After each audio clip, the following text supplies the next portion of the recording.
Hello, আসসালামু আলাইকুম। বর্তমানে একটা হট টপিক দেখতেছি যে ৳৩৭০ হেলমেট ৳৪৫০০ বিক্রি করা। হুম, কথাটা অনেকটা মানে সত্যি হিসেবে প্রকাশিত করা যায়।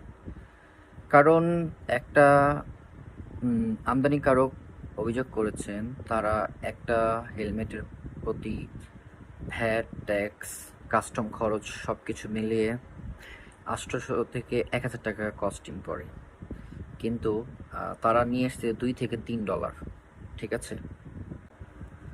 এখানে আরেকটা বিষয় হচ্ছে কাস্টম ডেটা অনুযায়ী ৮.৪৫ লক্ষ হেলমেট আমদানি হয়েছে বাংলাদেশে। মোট মূল্য ছিল $২৪.৫ লাখ, অর্থাৎ পরে হেলমেট আমদানি মূল্য $3 থেকে প্রায় ৳৩৭০ এরকম মানে কাছাকাছি পড়ে। তো এখানে প্রশ্ন অনেক কিছু রয়ে যায় যে এতগুলো হেলমেটে যদি $2 থেকে $3 মধ্যে পড়ে তো আমরা কেন ৳৪৫০০ হেলমেটগুলো কিনি?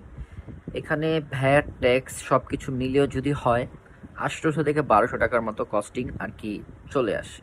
কিন্তু আমরা একটা হেলমেট কিনতে গেলে প্রায় কত মানে নর্মালও যদি নিতে যাই ৪ থেকে ৫ হাজার মোটামুটির মধ্যে। আর আরও তো ব্র্যান্ডিং যেগুলো আছে, হুয়ের হুয়ের প্রতিবেদন অনুযায়ী বলা হচ্ছে যে ৬% হেলমেট আছে যেটা হচ্ছে আমাদের সেফটি করে, মানে ৭৪%-এর কাছাকাছি, যেটা আমাদের মস্তিষ্ক সেফ করতে পারে। আর বাকি সব হেলমেট জাস্ট প্লাস্টিক মানে বডি দিয়ে। আর যেগুলো ৬% আছে সেগুলো হচ্ছে ফাইবার বডি বা ভালো হেলমেট ব্র্যান্ডিং যেটাকে বলা হয়। তো সেগুলো হচ্ছে একটু দামি হেলমেট বলা যায়, কিন্তু আমরা যেগুলো হেলমেট ইউজ করতে বেশিরভাগই হচ্ছে নন ব্র্যান্ডিং, জাস্ট বা কি বাংলাদেশের শুল্ক অনুযায়ী দেখাচ্ছে ডট সার্টিফিকেট, মানে এটা আমাদের এক ধরনের আর কি বোকা বানানো টাইপের একটা বিষয় দাঁড়াইতেছে, একটা মানে বোকা বানাচ্ছে। কারণ আমাদের হেলমেটগুলো পরলেও দেখা যায় অতটা সেফটি কিন্তু পাওয়া যায় না। আপনি দেখতে পারেন যে অনেক অ্যাক্সিডেন্ট দেখা যায় যে কিছু কিছু হয়তো সেফ পায়, বাট বেশিরভাগই দেখবেন যে ক্ষতি কিন্তু মানুষের হচ্ছে।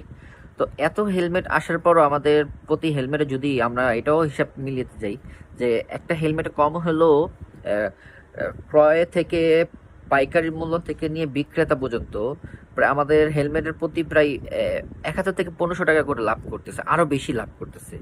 তো একটা হেলমেটে যদি সেফটি না থাকার সত্ত্বে এত লাভ করে, তাহলে বিষয়টা দেখছেন কেমন দাঁড়ায়। এটা বাস্তব যে আসলে $2 থেকে $3 অ্যাভারেজে, কিন্তু প্রকৃত ক্রয় মূল্য দেখাচ্ছে $15 থেকে $20 পড়ে। আর কাস্টমের হিসাব অনুযায়ী দেখা $2 থেকে $3 আর কি একটা হেলমেটের মধ্যে। তার ফলে কি হয়, আমাদের রাজস্ব আয় হারায়, ভ্যাট ট্যাক্স কমে যাচ্ছে, সরকারের রাজস্ব কমে যাচ্ছে, এটা স্বাভাবিক না? তো আসলে মানে কোনটা সত্যি কোনটা মিথ্যা আসলে আমরাও শিওর না যে এতটা কি তফাৎ হওয়ার কথা কি না বুঝতেছি না।